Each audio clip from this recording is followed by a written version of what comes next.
ফালাম্মা ওয়াজ্জাহাহুমা, নবী করিম সাল্লাল্লাহু আলাইহি ওয়াসাল্লাম যখন কোরবানির পশুটাকে সরিয়েছিলেন কিবলা মুখ করে, তখন এই দোয়াটা তিনি পাঠ করেছিলেন। ইন্নী ওয়াজ্জাহতু ওয়াজহিয়া লিল্লাযী ফাতারাস সামাওয়াতি ওয়াল আরদা হানিফাম ওয়া মা আনা মিনাল মুশরিকিন। এবার কথা হচ্ছে জবাই।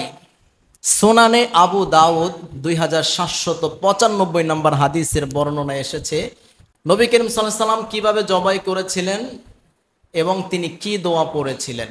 জাবাহান নবী সাল্লাল্লাহু আলাইহি ওয়াসাল্লাম ইয়াউমাজ যাবহি কাবশাইনি আকরানাইনে আমলাহাইনে মাউজু আইনে। নবীজি একটা দুই শিং বিশিষ্ট ধূসর রঙের এবং যেটাকে খাসি করা হয়েছিল এমন দুইটা ভেড়াকে কোরবানি করেছিলেন। ফালাম্মা ওয়াজ্জাহাহুমা, নবী করিম সাল্লাল্লাহু আলাইহি ওয়াসাল্লাম যখন কোরবানির পশুটাকে সরিয়েছিলেন কিবলা মুখ করে, তখন এই দোয়াটা তিনি পাঠ করেছিলেন। ইন্নী ওয়াজ্জাহতু ওয়াজহিয়া লিল্লাযী ফাতারাস সামাওয়াতি ওয়াল আরদা হানিফাম ওয়া মা আনা মিনাল মুশরিকিন।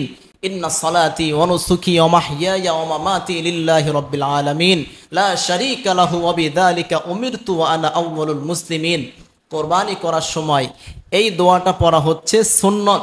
যদি কেউ সুন্নত তরিকায় কোরবানি করতে চায় এই দোয়াটা তাকে অবশ্যই পড়তে হবে। এবং কোরবানি করার পরে তিনি পড়লেন আল্লাহুম্মা মিনকা ওয়ালাকা আন মুহাম্মাদিন ওয়া মিন উম্মাতিহি।